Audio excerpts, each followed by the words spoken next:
بسم الله الرحمن الرحيم الحمد لله رب العالمين والصلاة والسلام على سيد الأنبياء والمرسلين محمد وعلى آله وصحبه أجمعين ومن تبعهم بإحسان إلى يوم الدين وبعد. فقد قال النبي صلى الله عليه وسلم: سبعة يظلهم الله في ظله يوم لا ظل إلا ظله: إمام عادل وشاب نشأ في عبادة ربه ورجل قلبه معلق بالمسجد إذا خرج منه حتى يعود إليه ورجل دعته امرأة ذات منصب وجمال فقال إني أخاف الله رب العالمين ورجل تصدق بصدقة فأخفاها حتى لا تعلم شماله ما تنفق يمينه ورجل ذكر الله خاليا ففاضت عيناه أو كما قال رسول الله صلى الله عليه وسلم. میرے بھائیوں، بزرگوں اور دوستوں،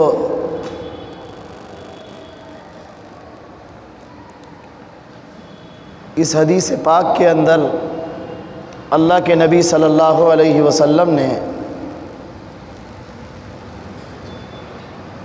ایسے 7 اوصاف کو بیان کیا ہے جو اللہ تعالیٰ کے نزدیک بڑی اہمیت کے حامل ہیں. اگر ہمارے اندر یہ 7 اوصاف پیدا ہو جائیں تو کل قیامت کے دن اللہ تبارک و تعالی عرش کے سائے میں جگہ عطا فرمائیں گے. قیامت کا دن بڑا ہولناک دن ہوگا. ہر شخص نفسی نفسی کے عالم میں مبتلا ہوگا. اللہ تعالیٰ غضبناک ہوں گے. پوری انسانیت اللہ تعالیٰ کے سامنے کھڑی ہوگی. ہر شخص پسینے میں ڈوبا ہوا ہوگا. کسی کا پسینہ اس کی گھٹیوں کے برابر ہوگا تو کسی کا گھٹنے کے برابر، کسی کا اس کی کمر کے برابر تو کسی کا اس کے سینے کے برابر، کسی کا اس کی گردن کے برابر. کوئی اپنے ٹھوڑی تک پسینے میں سرابور ہوگا، ڈوبا ہوگا. ایسا وقت جب ہر شخص نفسی نفسی کے عالم میں مبتلا ہو، اللہ تعالیٰ غضبناک ہوں، ایسے وقت میں اللہ تبارک و تعالی 7 قسم کے خوش نصیب لوگ ہیں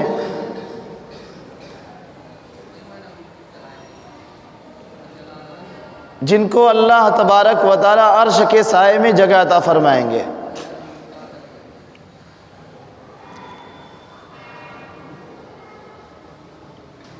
اسی بات کو اس حدیث میں اللہ کے نبی صلی اللہ علیہ وسلم نے بیان فرمایا. جناب نبی کریم صلی اللہ علیہ وسلم نے فرمایا: سبعۃ یظلھم اللہ فی ظلہ یوم لا ظل الا ظلہ. 7 قسم کے لوگ ہیں جن کو اللہ تبارک و تعالی عرش کے سائے میں جگہ عطا فرمائیں گے جس دن کوئی سایہ نہیں ہوگا. امام عادل، انصاف کرنے والا پیشوا، انصاف کرنے والا بادشاہ. اللہ تعالیٰ نے دنیا میں کسی کو بادشاہت عطا فرمائی، حکومت و سلطنت عطا فرمائی، ریاست عطا فرمائی، اور اپنے جاہ و منصب کے نشے میں ڈوب کر رعایا پر ظلم نہیں کر رہا ہے، ماتحتوں کو ستا نہیں رہا ہے، بلکہ ان کے ساتھ انصاف کا برتاؤ کر رہا ہے، تمام حقداروں کے حق ادا کر رہا ہے. پریشان حالوں کی مدد کر رہا ہے، ان کے دکھ درد میں شریک ہے، اس کے سارے فیصلے انصاف کے ساتھ ہوتے ہیں، نہ قوم کو دیکھتا ہے، نہ رنگ کو دیکھتا ہے، نہ مسلک کو، نہ مذہب کو، نہ زبان کو، رنگ و نسل کا کوئی امتیاز اس کے یہاں نہیں، وہ انصاف کے ساتھ فیصلے کرتا ہے۔ اللہ تعالیٰ نے گھر کی مالکیت اسے عطا فرمائی تو اپنے گھر کے اندر انصاف کر رہا ہے، قوم کا سربراہ بنایا تو قوم کے ساتھ انصاف کا برتاؤ کرتا ہے، کسی شہر کا سربراہ بنا دیا، اس شہر والوں کے ساتھ انصاف کا برتاؤ کرتا ہے، کسی ملک کا اللہ تبارک و تعالیٰ نے اسے بادشاہ بنایا تو پورے ملک والوں کے ساتھ وہ انصاف کا معاملہ کرتا ہے۔ اللہ کے نبی صلی اللہ علیہ وسلم نے فرمایا، ایسا امام، ایسا پیشوا کل قیامت کے دن عرش کے سائے میں ہوگا۔ بظاہر تو دنیا دار ہے کہ اللہ تعالیٰ نے اسے امامت عطا فرمائی ہے، بظاہر وہ دنیا کے کاموں میں لگا ہوا ہے، دنیا والوں کے درمیان رہتا ہے، لیکن اللہ تبارک و تعالیٰ کے یہاں یہ بڑا مقبول ہے، اور مقبولیت کا عالم یہ ہے کہ اللہ تبارک و تعالیٰ نے اسے عرش کے سائے میں جگہ دے رکھی ہے۔ دوسرے قسم کے لوگ فرمایا وَشَابٌ نَشَأَ فِي عِبَادَةِ رَبِّ، وہ نوجوان جو اپنے رب کی عبادت میں پروان چڑھا۔ جوانی کے اندر عبادت کرنا یہ بڑا قیمتی عمل ہے، بڑھاپے میں تو ہر کوئی عبادت کرتا ہے، بوڑھا ہو گیا، رات کو نیند نہیں آ رہی، تہجد پڑھ رہا ہے، اوابین پڑھ رہا ہے، چاش پڑھ رہا ہے، مرنے کا وقت قریب ہے، خوف زیادہ لاحق ہے، اللہ تعالیٰ سے انسان زیادہ ڈرنے لگتا ہے بڑھاپے میں، گناہ کرنے کے دوائی بھی ختم ہو گئے، اسباب گناہ بھی اللہ تبارک و تعالیٰ نے ختم کر دیے ہیں، ساری صلاحیتیں ختم ہو گئی، اب جسم کے اندر وہ توانائی نہیں رہی جو جوانی کے اندر ہوا کرتی تھی، تو بڑھاپے میں تو انسان پرہیزگار ہو ہی جاتا ہے، بڑھاپے میں انسان عبادت گزار بن ہی جاتا ہے۔ اسی لیے شاعر کہتا ہے ودر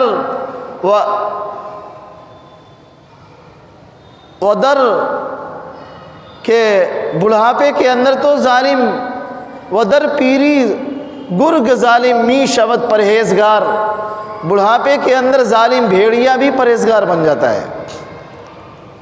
جب کھانے کے لیے دانت نہیں رہے، پیٹ میں آنت نے کام کرنا بند کر دیا، زندگی کے چند ایام اور چند صفحے بچے ہوئے ہیں، ہر آن موت کا ڈر ہے، کب فرشتہ آئے اور لے کر چلا جائے، ایسی حالت میں انسان زیادہ سے زیادہ سجدے کرتا ہے اور زیادہ سے زیادہ عبادت کرتا ہے، لیکن جوانی کا وقت کہ الشباب شعبۃ من الجنون، کہ جوانی ایک قسم کا جنون ہے، دیوانگی ہے، پاگل پن ہے، انسان کو جوانی میں احساس نہیں رہتا، طاقت کے نشے میں چور ہے، گناہوں میں سرمست ہے، اپنے والدین کی نافرمانی کرتا ہے، اللہ تعالیٰ کے سامنے سر نہیں جھکاتا، نماز کا اہتمام نہیں کرتا، تمام عبادات کو نظر انداز کر دیا کرتا ہے۔ کیوں؟ اس لیے کہ ابھی جوان ہے۔ لیکن کچھ خوش نصیب جوان ہیں جو اپنی نوجوانی میں اللہ کی عبادت میں مصروف ہیں۔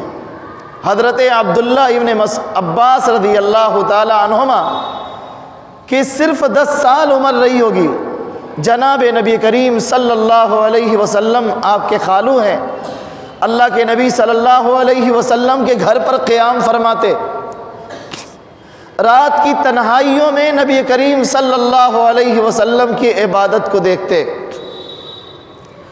محمد الرسول اللہ صلی اللہ علیہ وسلم رات کو بیدار ہوئے، حضرت عبداللہ ابن عباس بھی بیدار ہو گئے، آپ علیہ السلام نماز کے لیے کھڑے ہوئے، عبداللہ ابن عباس بھی تہجد کی نماز کے لیے کھڑے ہو جاتے ہیں، چھوٹے سے کم سن بچے، صحابہ کے درمیان بچوں کے اندر ہی دین پر چلنے کا جذبہ اور داعیہ ہوا کرتا تھا۔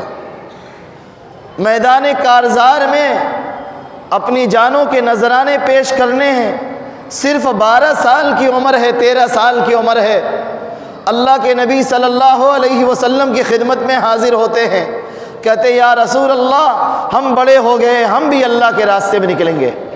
اللہ کے نبی صلی اللہ علیہ وسلم واپس فرما دیتے ہیں کہ نہیں، ابھی تم بالغ نہیں ہوئے، تم ابھی بچے ہو جاؤ، واپس چلے جاؤ۔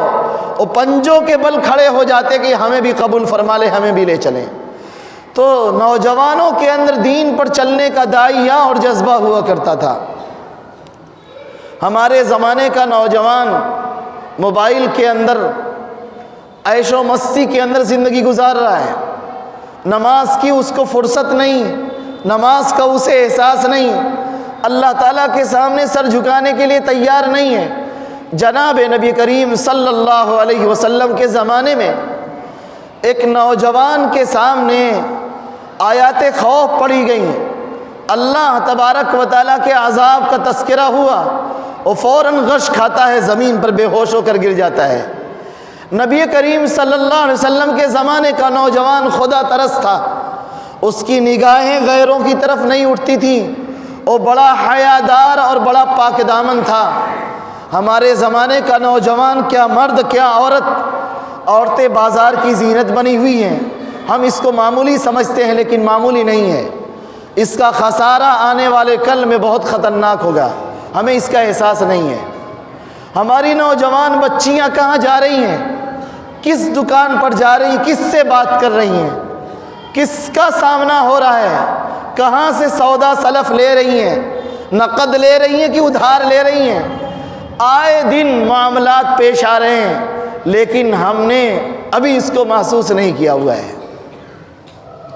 اپنی بچیوں کو اجازت دے رکھی ہے، جہاں چاہیں آئیں، جہاں چاہیں جائیں، جہاں چاہیں پڑھیں، جس کے ساتھ چاہیں رہیں، ہاسٹل میں رہیں کہ گھر پر قیام کریں۔ ذرا اندازہ تو لگائیے، حضرت ام سلمہ رضی اللہ تعالی عنہا امہات المومنین میں سے ہیں، اللہ کے نبی صلی اللہ علیہ وسلم سے دریافت کرتی ہیں، یا رسول اللہ عورت اپنی چادر کتنا لٹکائے گی، گھٹنے کے نیچے کتنا لٹکائے، وہ جو قمیص پہنے، وہ جو عبا پہنے، اس کی عبا کہاں تک لٹکے؟ اللہ کے نبی صلی اللہ علیہ وسلم نے فرمایا ایک بالشت لٹکا لے۔ تو کہنے لگی یا رسول اللہ تب تو اس کے پیر نظر آئیں گے، اس کے پیروں پر غیروں کی نگاہ پڑے گی۔ کیا مزاج تھا! ہمارے پیروں پر غیروں کی نگاہ پڑ جائے یہ گوارا نہیں ہے، یہ برداشت نہیں ہے۔ فرما رہی ہیں تب تو اس کے پیروں پر غیروں کی نگاہ پڑے گی۔ اللہ کے نبی صلی اللہ علیہ وسلم نے فرمایا تب ایک ہاتھ لٹکا لے تاکہ اس کا پیر بھی ڈھک جائے۔ اپنے بدن کو چھپانے کا اتنا مزاج بنا ہوا تھا۔ آج پردہ صرف گھر والوں کے لیے ہو گیا، جب تک گھر میں ہیں تو پردہ کر رہی ہیں، یونیورسٹی میں پہنچی، ہاسٹل میں گئی، نقاب اتر گیا، اب دوپٹے آ گئے اور ماحول بنا، موسم بنا تو دوپٹہ بھی اتر گیا۔ ٹرین میں پہنچی، مبارک پور کے باہر، صرف ابھی سٹھیاؤں اور صرف ابھی اعظم گڑھ پہنچی ہیں، نقاب اتر کر پھینک دیا جاتا ہے۔ ڈاکٹر کے یہاں گئیں، نقاب اتر گیا، مارکیٹ میں گئیں سودا سلف لینے کے لیے، نقاب اتر گیا۔ حضرت فاطمہ رضی اللہ تعالی عنہا نبی کریم صلی اللہ علیہ وسلم کی بیٹی، جنت کی ماؤں کی سردار ہیں، حضرت علی کی بیوی ہیں۔ کیا مزاج ہے! جب انتقال کا وقت قریب ہوا تو کہنے لگی اگر مجھے کفن پہنایا گیا اور جنازے کو لے کر اسی انداز میں چارپائی پر لے کر جایا گیا تو کپڑے میرے بدن سے لگے ہوں گے، میرا بدن میرے بدن کی ساختہ اور بناوٹ کفن کے باہر سے دکھے گی، میں یہ برداشت نہیں کر سکتی۔ کیا ایسا انتظام نہیں ہو سکتا کہ تابوت میں مجھے رکھا جائے اور تابوت میں لے جا کر میری لاش کو دفن کر دیا جائے تاکہ کسی کی نگاہ نہ پڑے، اور میرا جنازہ دن کے اجالے میں نہ لے کر جایا جائے، رات کی گھڑیوں میں لے کر چلا جائے تاکہ غیروں کی نگاہ نہ پڑے۔ اس قدر اہتمام تھا۔ ایک مرتبہ اللہ کے نبی صلی اللہ علیہ وسلم تشریف لے گئے، 3 دنوں سے فاقہ تھا حضرت فاطمہ رضی اللہ تعالی عنہا کے یہاں، گھر میں کھانے کا کچھ انتظام نہیں تھا۔ جناب نبی کریم صلی اللہ علیہ وسلم کے ساتھ ایک صحابی اور تھے۔ اللہ کے نبی صلی اللہ علیہ وسلم نے دروازے پہ دستک دیا، اندر آنے کی اجازت مانگی، اور آپ نے فرمایا میرے ساتھ ایک صحابی اور ہیں۔ بیٹی کہتی ہے یا رسول اللہ، میرے پاس سر ڈھکنے کے لیے چادر نہیں ہے، اپنا رومال دے دے تاکہ میں اپنا سر ڈھک لوں، پھر اس کے بعد آپ اندر تشریف لائیں۔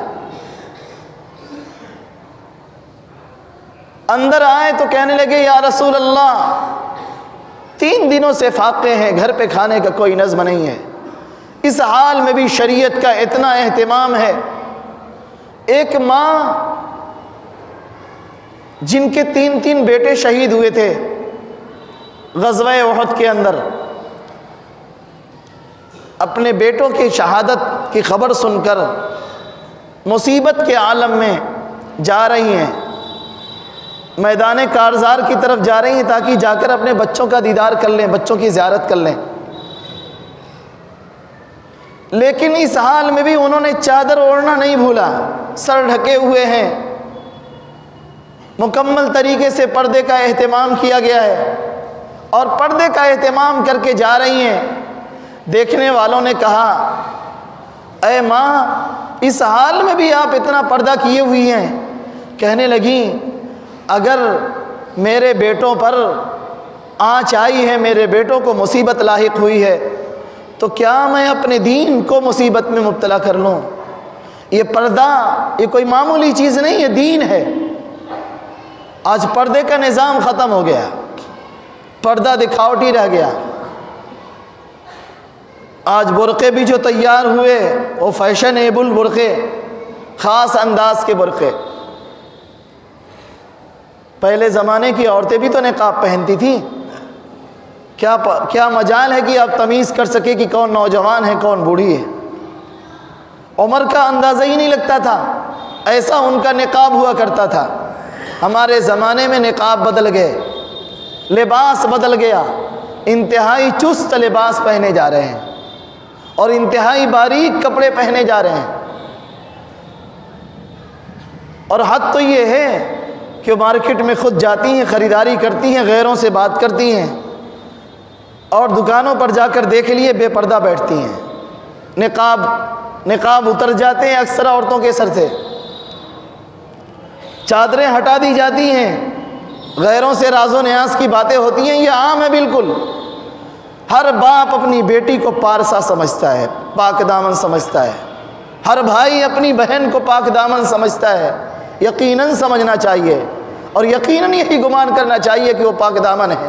حسن زن اچھی چیز ہے، لیکن فتنوں کی جگہوں سے بچانا تو ہماری ذمہ داری ہے نا، فتنوں کی جگہوں سے بچانا یہ ہماری ذمہ داری ہے۔ اللہ تعالیٰ نے ہمیں مرد بنایا، الرجال قوامون علی النساء، مرد عورتوں پر حاکم ہیں، حاکمیت اللہ تعالیٰ نے ہمیں عطا فرمائی ہے۔ اللہ تعالیٰ ہم سے پوچھیں گے اپنے گھر کا نظام تم نے شرعی نظام بنایا تھا کہ نہیں بنایا تھا؟ گھروں کے اندر شرعی پردے کا اہتمام تھا یا نہیں؟ آج تو گھروں میں شرعی پردے کا بھی اہتمام نہیں ہے، چچا زاد، پھوپھی زاد، خالہ زاد، تایا زاد، یہ دیور ہیں، سارے لوگوں سے پردہ ہے۔ شریعت کے اندر ان تمام لوگوں سے، خالہ زاد بھائیوں سے پردہ ہے، پھوپھی زاد بھائیوں سے پردہ ہے، ماموں زاد بھائیوں سے پردہ ہے، جیٹ سے پردہ ہے، دیور سے پردہ ہے۔ ہمارے یہاں تو یہ اہتمام نہیں ہے. پورے مبارک پور میں تلاش کریں، شاید کوئی گھر ملے. اپنے گھروں میں شریعت کو سمجھیے، شریعت کیا مزاج دینا چاہتی ہے، اور اسی مزاج کو فالو کیجئے، اسی کی پیروی کیجئے، اسی کو اپنے گھروں میں نافذ کیجئے. انشاءاللہ اس کا جو خیر نظر آئے گا آپ کبھی تصور بھی نہیں کر سکتے ہیں. اللہ تعالیٰ نے اس کے اندر بڑا خیر رکھا ہے. جب مائیں پاک دامن ہوں گی، ان کے بطن سے جو بچے پیدا ہوں گے وہ نیک صالح بنیں گے، متقی و پرہیزگار بنیں گے. ان کی جوانی میں ہی عبادت ہوگی، جوانی میں عبادت کرتے ہوئے پروان چڑھ رہے ہوں گے. وَشَابٌ نَشَأَ فِي عِبَادَةِ رَبِّي، عرش کے سائے میں اللہ تبارک و تعالیٰ اس نوجوان کو جگہ عطا فرمائیں گے جو جوانی میں اپنے پروردگار کی عبادت کیا کرتا تھا. جوانی سے ہی تکبیر اولیٰ کا اہتمام کرنے والا، جوانی میں تہجد پڑھنے والا، جوانی میں اللہ کے سامنے رونے والا، امت کے لیے تڑپنے والا، اپنی جوانی میں گناہوں سے اجتناب کرنے والا، بچنے والا. کالج میں پڑھتا ہے، یونیورسٹی میں پڑھتا ہے، لیکن تکبیر اولیٰ فوت نہیں ہو رہی ہے.